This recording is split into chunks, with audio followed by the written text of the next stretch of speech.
Buenas tardes, el día de hoy junto con mi grupo Diego Padilla, Maripaz Erazo, Andrés Coa, Andrea Prieto y personal de Posada estaremos hablando sobre el cáncer, específicamente sobre el cáncer de pulmón. Tenemos que el cáncer es una enfermedad caracterizada por el crecimiento descontrolado de las células anormales en el cuerpo. Existen varios tipos de cáncer y se puede dar en cualquier parte del cuerpo. Se puede desarrollar en cualquier parte del cuerpo, recibe su nombre según el sitio donde se origina e incluso se llega a propagar. Tenemos que el cáncer de pulmón es un cáncer que se puede desarrollar en los tejidos del pulmón, generalmente en las células que regulan los conductos de aire. Los pulmones son dos órganos esponjosos ubicados en el tórax, separados por secciones llamados lóbulos. Tenemos que el pulmón derecho tiene 3 lóbulos, mientras que el izquierdo solo tiene 2, y este es más pequeño porque el corazón ocupa más espacio de ese lado. El aire llega a los pulmones a través de la tráquea, que se divide en conductos llamados bronquios. Estos se dividen en bronquios más pequeños para dividirse y formar ramificaciones llamadas bronquiolos. Al finalizar los bronquiolos tenemos pequeños sacos de aire llamados alveolos, que es donde se da el intercambio de gases. Los alveolos absorben el oxígeno inhalado, lo incorporan a la sangre eliminando el dióxido de carbono. La absorción del oxígeno y la eliminación del dióxido de carbono son funciones principales de los pulmones. Tenemos una capa fina de revestimiento llamado pleura, que es quien rodea y protege los pulmones y los ayuda a deslizarse hacia adelante y hacia atrás a medida que se da la respiración. Debajo de los pulmones tenemos el diafragma, que es quien separa la cavidad torácica del abdominal. Está inervado por el plexo pulmonar y el nervio frénico. Es irrigado por las arterias y venas pulmonares. Bueno, entre los tipos de cáncer de pulmón podemos encontrar los dos tipos principales, que son el cáncer de células no pequeñas y el cáncer de células pequeñas. En el caso del cáncer de células no pequeñas se presenta entre el 80% y el 85% de los casos.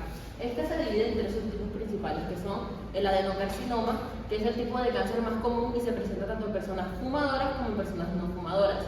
Tiene una aparición de un 40% aproximadamente. Este tipo de cáncer aparece principalmente en las células glandulares pulmonares que producen moco en el revestimiento de las vías respiratorias. Este tipo de cáncer suele ser bastante agresivo una vez es diagnosticado, por lo que es ideal que una vez se presente se inicie el tratamiento.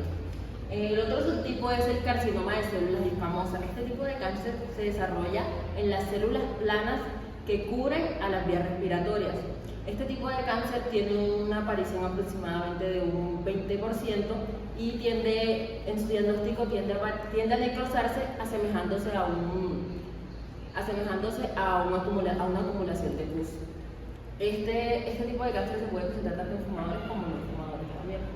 Y por último, el carcinoma de células grandes. Este tipo de cáncer es el menos común y se puede presentar en cualquier parte del pulmón. Es el más agresivo y de un crecimiento bastante rápido.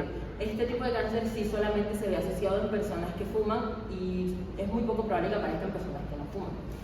Y el cáncer de células pequeñas. Este cáncer es el menos común y tiene una aparición del 10 al 15% en los cánceres de pulmón. Este tipo de cáncer en su diagnóstico se presenta como una masa en el centro del tórax que tiende a comprimir y a obstruir las estructuras vasculares cercanas. Las causas del cáncer de pulmón. Entre las causas del cáncer de pulmón, la principal es el tabaquismo. Es la causa principal con un porcentaje de un 80%. La probabilidad en el caso de una persona fumadora de que tenga cáncer de pulmón es de un 30% y de una no fumadora es de un 1%. Otros factores de riesgo que podrían ser es exposición a distintos químicos como son el amianto, más conocido como asbesto, los hidrocarburos aromáticos, los policíclicos, el arsénico y el níquel. Además de eso, también es asociado a las enfermedades pulmonares como son la enfermedad pulmonar obstructiva crónica, más conocida como EPOC, y la fibrosis pulmonar. Bueno, yo les voy a hablar sobre los signos y los síntomas del cáncer de pulmón. Los más comunes son la disfagia, que es la dificultad para tragar que tiene el paciente, es decir, traga con dificultad. La disfonia, que es ese cambio de tonalidad que tiene el paciente o la persona afectada en la voz, y la disnea, que es la dificultad para respirar. También se puede presentar una tos muy persistente, la cual produce un dolor muy fuerte, incluso a la hora de toser el paciente puede presentar que expulsa moco o sangre, y la fatiga, que pues, en el día a día del paciente o en sus tareas más comunes le dificulta. Las pruebas diagnósticas. Bueno, las pruebas diagnósticas Son exámenes que se hacen para detectar básicamente si una persona tiene o no tiene cáncer. La radiografía de tórax y la tomografía computarizada son pruebas diagnósticas por imágenes que utilizan radiación. La diferencia de estas dos es que la radiografía de tórax, el tipo de imagen es bidimensional, en el que solamente se hace un solo haz de rayo. Y en la tomografía computarizada, o también tal como se le conoce, el tipo de imagen es tridimensional y se hacen diferentes rayos de diferentes ángulos. Por eso es que la tomografía, el examen, digámoslo así, es un poquito más claro y preciso. Y la citología del punto es un examen que se hace para verificar si hay células anormales. Esta se hace mediante una broncoscopia y la prueba del moco que se extrae se verifica bajo un microscopio. Y los estadios son aquellos que sirven para identificar qué tipo de cáncer tiene un paciente, qué tan avanzado lo tiene, y también sirven para saber qué tratamiento el especialista utiliza dependiendo de cada estadio que tiene cada paciente. El estadio 1 es básicamente un pequeño tumor, pues no mayor a 3 centímetros, que está localizado en una sola parte del pulmón, como se ve en la imagen, la cual no está afectando ninguna estructura a su alrededor. En el estadio 2, ya el tumor es un poco más grande, puede llegar incluso a medir 6 centímetros. En este ya están afectándose los ganglios linfáticos e incluso el tumor, el tamaño puede estar acercándose mucho a la pleura o al intestino. En el estadio número 3, ya el cáncer ya ha atacado los ganglios linfáticos y, como se ve en la imagen, ya se pudo haber diseminado hacia la otra parte del pulmón. Y en el estadio número 4 ya el cáncer ya está bastante avanzado e incluso pudo haber hecho metástasis a otro órgano del cuerpo. El cáncer del pulmón generalmente hace metástasis al cerebro, al hígado o a los huesos. Epidemiología. Según el Globocam, para el año 2022, el cáncer de pulmón se posicionó como la segunda neoplasia más frecuente con 2.206.771 casos nuevos, siendo la principal causa de muerte por cáncer con el 25,47%. Si hablamos por sexos, en ambos se presentaron 5.879 casos, donde fue prevalente en hombres con el 53,35%. Si hablamos por regiones, en la región central se presentaron 42,38% de casos y en la región Caribe con el 20,04%. Si hablamos de la manera en cómo se presentó el cáncer, en casos invasivos fue el 99,67%, en estadio 4 el 54,53%, y si hablamos por edades se presentó con mayoría entre los 60 y 79 años. El tratamiento. Para el tratamiento se tiene en cuenta el tipo de cáncer, su manera de diseminarse y el estado general del paciente. El tratamiento lo dividimos en dos fases, en una fase incipiente y en una etapa avanzada. En la fase incipiente, cuando el cáncer está localizado, que no ha hecho metástasis, y el tratamiento que se utiliza es la cirugía. La cirugía se acompaña de otros dos tratamientos: del tratamiento neoadyuvante, que es quimioterapia y radioterapia, con el fin de reducir el tamaño del tumor y que su extirpación sea más manejable. Y encontramos el tratamiento adyuvante, que es postquirúrgico, que también es quimioterapia y radioterapia, con el fin de que el paciente no recaiga. Encontramos la etapa avanzada. En esta etapa avanzada el cáncer ya ha hecho metástasis, se tiene en cuenta los genes del paciente y su preferencia. En el tratamiento de etapa avanzada encontramos la quimioterapia, que es por medio de inyección de medicamentos antineoplásicos y quimioterápicos, que tienen como función evitar la división celular de las células cancerígenas. Y encontramos la radioterapia, que es por medio de radiación, donde se atacan las células cancerígenas, y la ventaja de la radioterapia es que no afecta el tejido sano. Encontramos el tratamiento dirigido. En este tratamiento dirigido se tienen en cuenta las mutaciones genéticas de los pacientes y los biomarcadores. Los biomarcadores son sustancias cancerígenas que encontramos en la sangre, en la orina, en el cáncer e incluso en el tejido sano.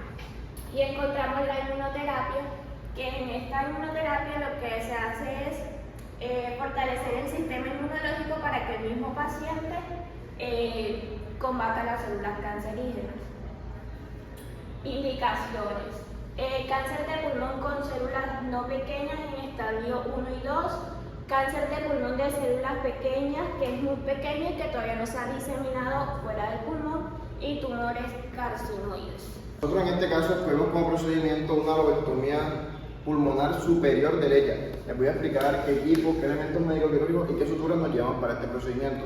Bueno, los equipos que utilizamos son básicamente equipo de tórax, equipo de laparotomía y equipo vascular. Pero esto puede variar dependiendo de la institución. Pues hay instituciones que se llevan solamente el equipo de laparotomía y se llevan un set de lobectomía, que en este caso es el procedimiento que escogimos.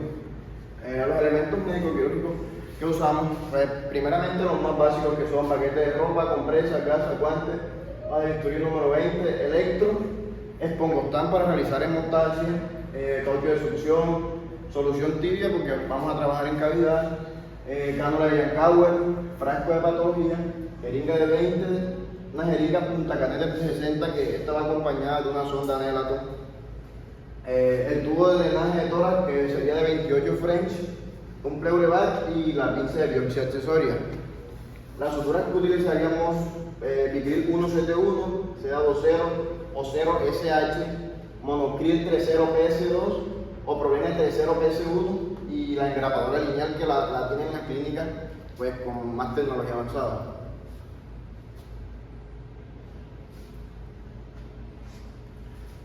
Bueno, básicamente el arreglo de mesa es un arreglo de mesa de laparotomía. ¿En qué puede variar? Pues varía dependiendo en la zona que se va a incidir. En este caso, como vamos a trabajar del lado derecho, pues aquí observamos que las pinzas hemostáticas están del lado derecho y lo mismo, o sea, sería en el arreglo de mesa en el arreglo de mesa de la mesa de reserva. Ahora les voy a explicar la técnica quirúrgica. Bueno, el paciente se encuentra en una posición de cúbito lateral, en este caso del lado derecho. Al paciente se le coloca una almohadilla debajo para exponer la zona que se va a incidir. El paciente se encuentra bajo anestesia general con tubo endotraqueal doble lumen. Pues se usa este tubo de manera que se necesita que un pulmón esté colapsado. Realizamos la sepsis y la antisepsia que va desde la punta de la cresta ilíaca hasta la región axilar. La colocación de campos quirúrgicos y de inmediato se proporciona mango de bisturí número 4, hoja 20 para realizar una incisión posterolateral en el quinto espacio intercostal. Seguidamente se pasa electrobisturí para incidir el tejido celular subcutáneo. Con tijera de Metzenbaum se incide la fascia de los músculos dorsal ancho, serrato y músculos intercostales. Se procede a pasar separador de Foraker o Richardson para exponer la cavidad donde vamos a visualizar las costillas. Seguidamente se pasa la raspa de Doyle, que básicamente se usa para realizar un raspado en las costillas. Posterior a esto se pasa el separador de Finocheto, que es el separador costal que se usa para visualizar la cavidad. Ya cuando visualizamos la cavidad, en este momento usamos la jeringa punta catéter junto con la sonda de Nelaton para realizar una biopsia de la pleura visceral del pulmón. Bueno, ya cuando visualizamos también el lóbulo que se va a extraer, visualizamos las estructuras que están adyacentes a este, que son arterias y venas pulmonares y el bronquio respectivo que está este. En este caso, pues básicamente se puede ligar con seda 0SH, pero nosotros pues escogimos la engrapadora lineal que secciona y coagula de inmediato. Ya posterior a esto, que se realizó la sección y se coaguló, se realiza un lavado, pero la mayoría de los cirujanos usa una pinza de biopsia para verificar y asegurarse de de que el lóbulo que quedó sano, que quedó en el cuerpo del paciente, se toma la biopsia para asegurarse de que el cáncer no haya migrado a ese lóbulo. Se realiza el lavado, se revisa hemostasia y se procede a cerrar por plano y se deja el tubo de drenaje, que el tubo se fija con seda 20SH y se conecta al pleurebac. Y las complicaciones, pues básicamente sangrado, infecciones, intraquirúrgica tenemos lesión a los pulmones o lesión al tejido cercano, y postquirúrgicamente el paciente puede presentar coágulos de sangre y puede presentar dolor. Los cuidados